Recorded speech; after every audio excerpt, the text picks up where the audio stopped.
Hi, my name is Patrick Sebecki, and I'm here with Mark Luby, and we're here on the Crown Hill Podcast. The Crown Hill podcast.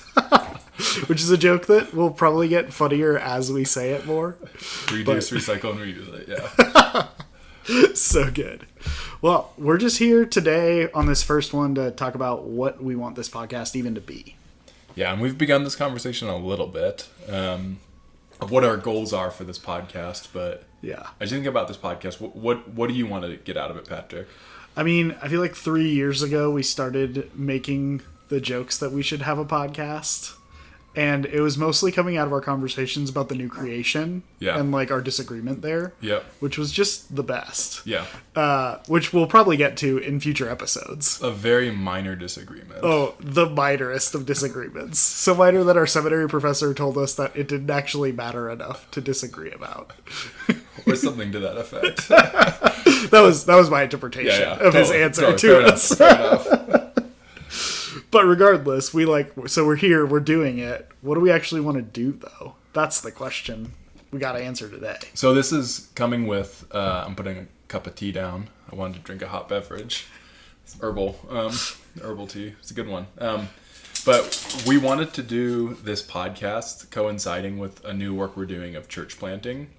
So we just moved to the West Denver area. We're in Lakewood. If you cross the street, we're in Wheat Ridge, and we're looking to plant a church in the greater Wheat Ridge area.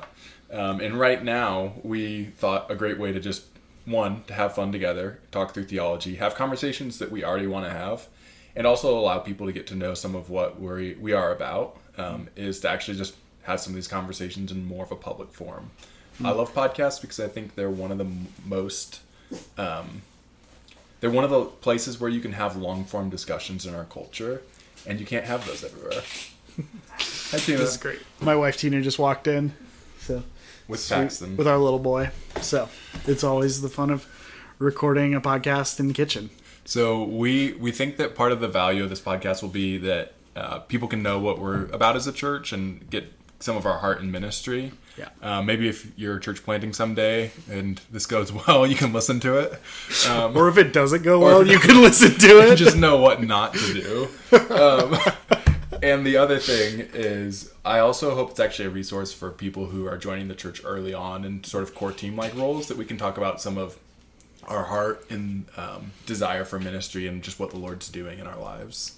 Well, and I even think of, there's such a different context that we're living and ministering in now that the Apostle Paul or Peter weren't ministering in. When they were doing ministry, when they were planting churches, they were going into cities and then they were just with the people they were ministering to all the time. Yeah. Like they were always around each other because that was the way cities were.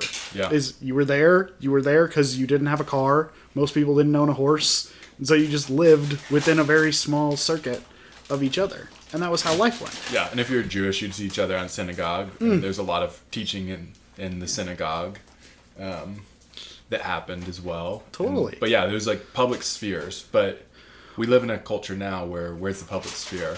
Oh, man. Not even just where's the public sphere, but like how do we interact with one another on a regular basis? And it's like, oh, we're so spread out, we're so distant. That's the magic of digital to some degree. I don't think it replaces the in-person nearly as much, but I think what it does is it provides a stopgap, something to fill in the gaps that now exist just physically between us as people. Yeah. So we just don't have as much time for random conversations. We don't have as much time to just explain why we do the things we do. Yeah. So we wanted to make space for that. And podcasts seem like kind of the ideal place. Just be like, oh, why do we do this the way we do it? Yeah. Oh, you can listen to this podcast and find out. And also, I think for us, we're going to be having a lot of conversations about ministry, philosophy of ministry, theology. And in a lot of ways, I think this will be a podcast that will help us hone some of what we're saying. I actually noticed this when I was doing a podcast with my brothers, because we did a podcast on theology called Living Theology with the Luby Brothers. I'm not plugging it, but it is worth listening to. But it was an unintentional plug. But one thing I did find valuable in that is that we did a series on hard questions about the Christian faith, and because we went through and talked through those questions, we actually informed the way that we were working through them. And then we had a place where we had answered some difficult questions, like how do we think about science? How do we think about same-sex relationships? How do we think about, these different issues, might be hot button issues, and we were able to discuss it together. And that discussion and the time actually helped hone how I did ministry, because I had spent time discussing those things. And so I think we're going to want to have conversations around what are our values as we church plant. And I think it's a great thing to be able to do that in a way that we interact, and then we get to interact with others who can let us know what they're thinking, let us know what their questions are as well as they're processing through it. Totally. I think it's going to have that practical dimension, and then there are just going to be times where I'm just excited just to talk through like some theology things that we're both trying to sort through. Yep. I think that's like the great hope we've had for podcasting when it was just us being friends was like, all right, we're going to do bro sciencing the new creation, which we'll explain when we get there. Yeah. But just spend time just talking through the fun theology that we love to talk through, that have some really clear things, and it has such great implications for our life now. But like, it's really just enjoying the word, enjoying the Lord, and enjoying time with one another. Yeah. It's like, I think if we do a podcast that we know that we will enjoy doing together, that's a valuable thing. And I know my mom's going to listen. So shout out to my mom. Love you, Mom. Thanks for listening. Thanks, Beth. So that's always a plus. It really is. That's so good. I think, even as we like talk more about it, I think one of the things I'm excited about is just your and I different bents. Yeah. As we come to this, because there's so much. I like joke that you just have the Bible memorized at this point. I know that that's not technically true. That would be nice. But it is like functionally true. It feels like a lot of times. Thanks. You just have such a gift to be like, I reference an idea and you have like a chapter and verse. You reference a 4th century theologian. A very specific 4th century theologian, let's be honest. Augustine. Saint Augustine. And I said it right to honor you there, Patrick. I really appreciate it. If anyone is wondering, it is Augustine. St. Augustine is a city in Florida, but it's a very different pronunciation. Just to be clear from the beginning. And don't get all your theology there.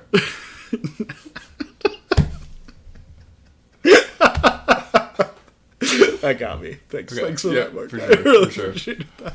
Yep. But yeah, like my training is very much like historical theology, literature. Like we just come at questions from two very different good points of view. Yeah. And you have a lot more training in contemporary philosophy, which is really helpful. So I've just never read guys past. I joke that like if it was published after 1850, I probably haven't read it. I don't know if I've kept up as well as I could on my modern philosophy reading, but I did a CU undergrad in communication with a minor in philosophy, and so I loved the philosophy classroom, the discussions and teasing through those things, and I'm always down for a good philosophical discussion. So the other day we just solved the Euthyphro dilemma, so we'll probably talk about that another time. Maybe just casually. William Lane Craig has a great answer for it. So, that's good. If you don't know what it is or what the answer is, maybe you're not concerned, but if you do know what it is and don't know the answer, check out William Lane Craig. I love it. Thanks for giving credit where credit's due. You're welcome. I appreciate it. So, God is the standard. Okay, keep going. But I think that's like one of the things I'm really excited about, explaining what and why we're doing things, us being able to enjoy conversations in a public way. And even one of the things I've really appreciated about the idea of a podcast is spending time talking more about what was preached on recently. I think in the process of learning how to preach in the last 3 years, I've learned how much you just can't say in the pulpit. Not because you can't say it because it's controversial or whatever, but like you just can't say it because you can't take 3 days to preach. Totally. And because that's how life is. And that's okay. But that's one of the things I've loved about the idea of having a podcast is spending more time of like, man, you did so much work studying that passage. What are some of the things you didn't get to say? What are some of the implications you didn't get to? Yeah. And that's how Calvary Bible Church, the church we came from, that's how they did their weekly podcast. Is they would have one of the preachers come in and do a conversation. And so shout out to Calvary Bible Church and the weekly podcast. Oh man, we with love Pastor Jay Ewing. It's so good every time. I love it. Yeah, it's good. It was great. Even though I didn't get to preach, Jay still had me on a couple times. Yeah, and you ran it for the summer at one point, right? I did. Jay went on sabbatical and they put me in charge. Nice. And it happened. That was the goal. They didn't fire me at the end of it, so that's good. Dude, that's always the goal. That's always the goal. So this podcast, we're looking forward to it. Yeah, I think it's fun because we've talked about doing it a long time and now we're doing it. What's our philosophy of podcasting? So here's an example. Patrick is not an editor. Correct. And I've done editing on a podcast before. We're planning on having it pretty minimally edited, if ideally none. Part of that is just practicality. We're church planting and doing seminary and have families and things, so we probably won't spend a lot of time doing it. But also, we like the idea of just being able to legitimately give a full form discussion of what we have, and just flowing with it and being okay with it, having the ups and downs of a normal conversation. And for those who stick in, we hope it will be rewarding. Well, and even for me, the idea of an unedited podcast conversation is helpful, because I think there's a place for like good shows Totally. that people produce really well. Yeah. That's really great. But I think this, like, I want our space, our podcast, to occupy another kind of space where it's just, hey, we are two pastors trying to figure out what it means to do ministry in Lakewood, Wheat Ridge in the 21st century. Yeah. And we're trying to love the Lord, love our families, and love people. Yep. And it's like, if we're going to do a big production, I don't actually think it serves to show like who we actually are. Yeah, that's good. I think it's a realistic, it's an entrance into the process that we're actually in, which is actually we're like, I've been thinking a lot about families as the illustration for church. I mean, the household of God is a term used. I believe that's 1 Timothy 2. But the idea of 2 Timothy 2, the household of God. I think of Galatians 6. Oh, interesting. So, one of Timothy's epistles, and perhaps Galatians as well, Israel of God is Galatians 6.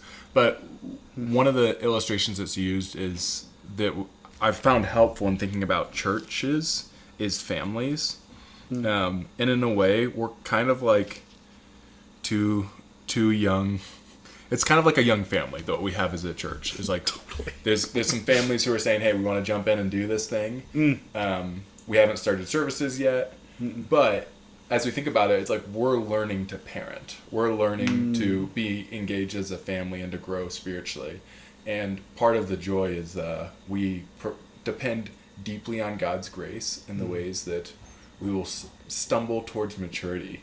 To use the phrase of an EFCA book that we're reading for credentialing. Shout out to Greg Strand, I guess. No, that one's... yeah, it's Arnold Olson. Arnold Olson, there we go. Greg Strand's just the credentialing guy. Yeah.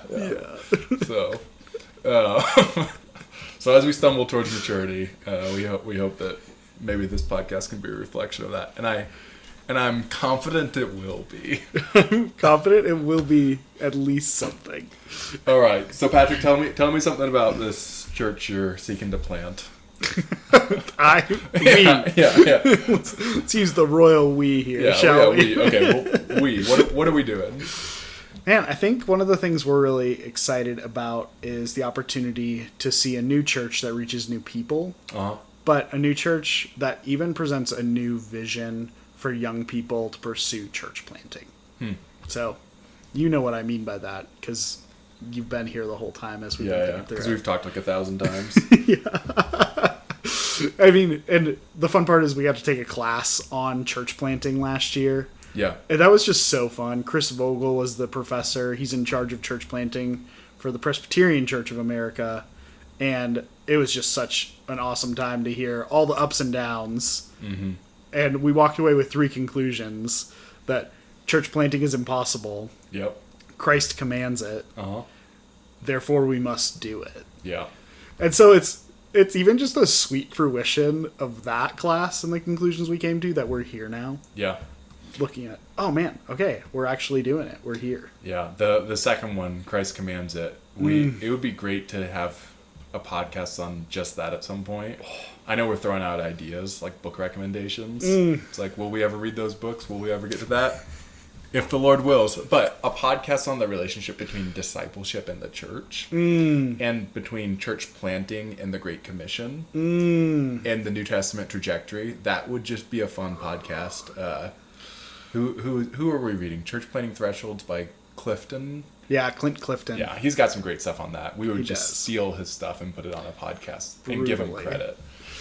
Yeah, give him credit, but like really like use the ideas for our Use podcast. the ideas. Yeah, but we think that there is strong reason to church plant in our day and age, and that we also, our mentality in church planting is we are not the savior of Christendom. We're not doing something new. We're not thinking that this is, all of a sudden the solution, but we view it that God's kingdom is working is moving, it's working in the world, and that this is a way to enter into a unique way for us, and something that's actually needed right now in our culture. Like, we need more churches to be planted. There's some challenges that the church is having in America, and one of those is that just we're not, our church planting is not outpacing our church dying. And so going back to family systems, it's like if you think of a family, like it's good to have children, and the population growth is having children, raising them up, maturing them. We're not having children because we are mature and have all the things figured out, but we're trusting God to raise up a generation and to use what we're doing and to be reaping a harvest where people have already been working. That's another thing. I joked about this earlier. Sometimes like church planting profiles will be like, this is the least church place in America or in the world, or like, and it's like every place you go is like, how is this the least church place when like that other one is the least church place? It's like, what stats are we using? And there's always some presentation of it. Yeah. And there's good stuff in that. Don't get me wrong. But we also are like, hey, we're not going to some godless place where there's never been a work of Christ. Like, we're in a place where there have been people who have faithfully ministered and labored. And so one of the things that we're doing as we get here is we're trying to meet the people who have been faithful and have laid a foundation. And part of the blessing of that is we actually think that other churches and other ministries that are in the area are one of the greatest blessings. That we're not trying to compete with others, but there's such an abundant, ripe harvest field. The harvest is ripe. The harvest is plentiful, and yet the laborers are few. And that's what Christ told his disciples, and we believe that's still true essentially anywhere you throw a stone in the world. But particularly here, as we think about the Front Range, we're like, the harvest is plentiful, the laborers are few. There's faithful laborers. We've been sent off and blessed by a fantastic church, Calvary, that's doing faithful ministry. There's faithful churches in our area, and yet where is there a need for churches? Like there's still a need in so many places for more churches to reach more people. As there's always a need for disciples to make the gospel known. And we believe that this is an oft used phrase, but different churches will reach different people. And so we want to be faithful with whatever the Lord gives us in this season, and to share the gospel boldly, be clear about what we're doing, love people well, and see what God does. And I think even just to talk about what I think a profile of our church might look like. Yeah. Is I think young families are going to play a prominent role because we are part of young families. Yeah. It is just the easiest thing in the world It's right the most now. natural connection. To be at a playground, to be at a library. Yeah. To like for our wives to be out with the kids and to make connections. Yep. It's so easy right now. Totally. That it feels like if we didn't do that at least, we would have to ask some more questions, Yeah. at least. And so I think that's going to be a huge thing. And that's one of the fun parts is I've started talking about the area we're in as a new development that was built in the 60s. Because the reality is there are so many young families that are moving into this part of the city, despite the fact that all the homes are old. Yeah. And it's really this interesting demographic shift of older boomers who are either retiring, moving away, or just passing away. And then young families are replacing them at a pretty incredible rate. Yeah. But like you go to the library down the street from us and toddler time is packed. Yeah. You know? Yeah. Like it's so, Shout out to Lakewood Library. we love it. Thanks for being great, Jeffco Public Libraries. If anyone from there ever listens to this, we really appreciate you guys. And so that's one thing is like young families. But we also have a great amount, between us and our wives, have a great amount of experience working with college students and young adults. I think of my wife, Tina, and I worked with the Navigators, first at the University of Minnesota, and then here at CU Boulder, and just loved that ministry. And you and Hannah have gotten the chance to work with high school students, with college students. Middle school. And like, you did men's ministry. Yeah. Like, you've had a great mix of experiences. Yeah. Of like caring for so many different people in like that young adult space of like, how are we figuring out who we are? What are we doing? Yeah. And I think that's one of the things is like where we live, there are about 8 colleges within like 20 minutes of us. Yeah. And then we have friends and connections at college ministries at like half of those. Yeah. Which is just this awesome opportunity where Auraria counts as 3, which is nice. Yeah, it's so true. Thanks, Alex. Shout out to Alex. And like I was talking to Brian Hanneman yesterday about like providing us space. Brian's a friend of ours who works with Oaks, a campus ministry at the School of Mines. Shout out to Brian. I don't have to do that for everyone, but I might. We'll see. I'm happy to talk about it. Yeah. We'll talk offline. But Brian and I were just talking about how like, oh man, there are some times he's getting times with students who are like up and coming leaders and like how he could invite us into that. Yeah, that was fun. And so it's just this cool opportunity where it's like, okay, young families, that's kind of low hanging fruit for us right now, just being young families. But college students are this other area. And that's where I think we see our vision really coming to fruition is helping families that are just settled to get settled and have a heart for discipling and reaching their neighbors. Yeah.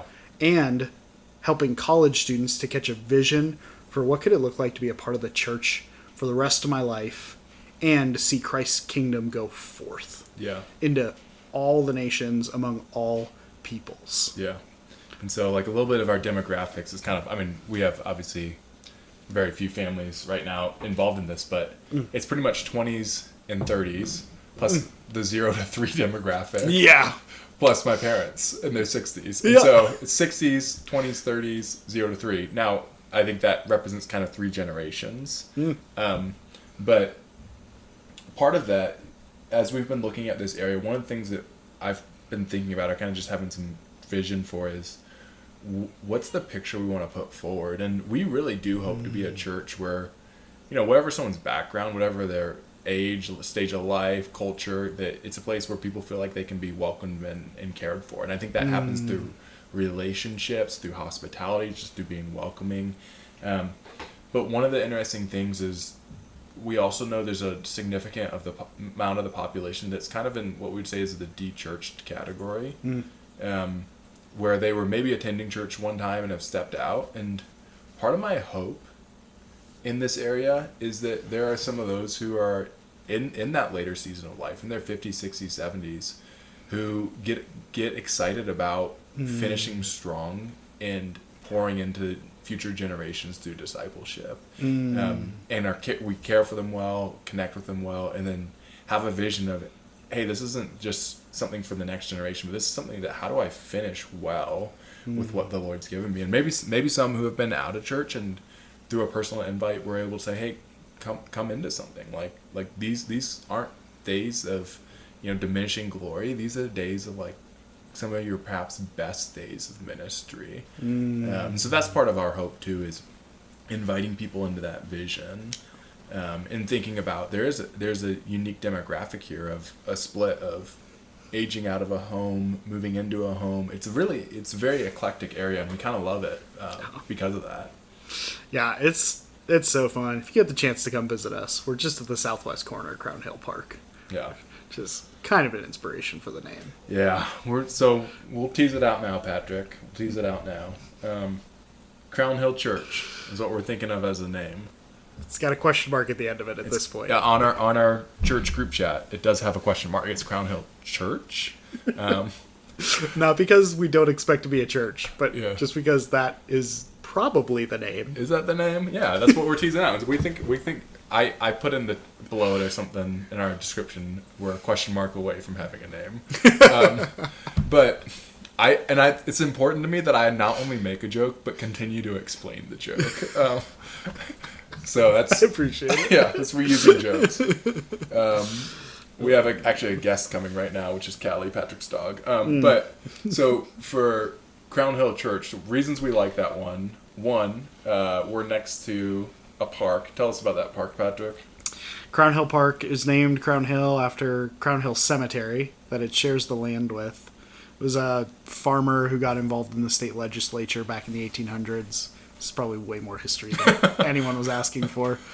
But yeah, sold his farm, and Jefferson County bought part of it and turned it into this beautiful park that we just get to enjoy on a really regular basis. Beautiful lake. Yeah, it's kind of incredible. From it, you can actually see kind of a crazy amount of the Front Range. Yeah, it's great. Like all the way from Roxborough Park in the south all the way up to the Flatirons. Yeah. And that just kind of shocked me. Just being in the middle of the city, I never really expected to have a view like that. We don't have a view like that at our place, to be clear. But you just walk into the park, and it's so beautiful. Yeah. So that's the first layer of meaning. It's somewhat geographical. It's also not too geographical.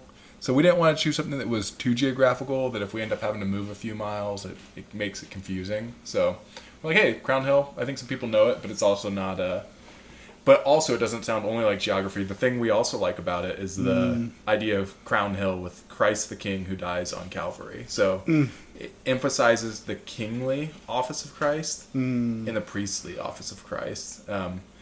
Actually, I'm gonna correct myself theologically here. It's the threefold office of Christ. The Munis triplex, if you will. Thank you, Patrick. The Munis triplex. I'm learning this word now, if you are too. Be of good heart. The Munis triplex, a threefold office. So it's not as though you have like one part of Christ that's over here. It's like he is prophet, priest, king. But it emphasizes I'm understanding that, right? Yeah. Okay, cool. So Christ as prophet, priest, king. We think it's cool that it emphasizes also his kingly office through the crown, and then the hill, thinking about the hill upon which Christ gave up his life. And so Crown Hill, we're like, that's a pretty sweet name, and it seems rather open and usable. So we're testing it out. If you're listening to this, please don't go buy the domain name. Yeah. Just as a Unless favor it's to for us. That's also an option, I guess. That's been the joke of like ever since we started Googling it that someone was going to buy. It's like the we gotta domain stop name Googling it, out man. from under Yeah, us. stop Googling that. That's why we put it in a podcast. Yeah. Because we wanted to be as under the radar as possible. Exactly. But I think that's like what I'm excited about is like, man, how can we as two friends, brothers, fellow pastors who are planting in church, figuring out life with young kids, figuring out how to love the Lord, how can we continue to have great conversations that build each other up, but also build up anyone who decides to listen? Yeah, absolutely. Man, thanks for having this conversation today, Mark. Yeah, I appreciate it. thank you, Patrick. Well, we'll see you next time.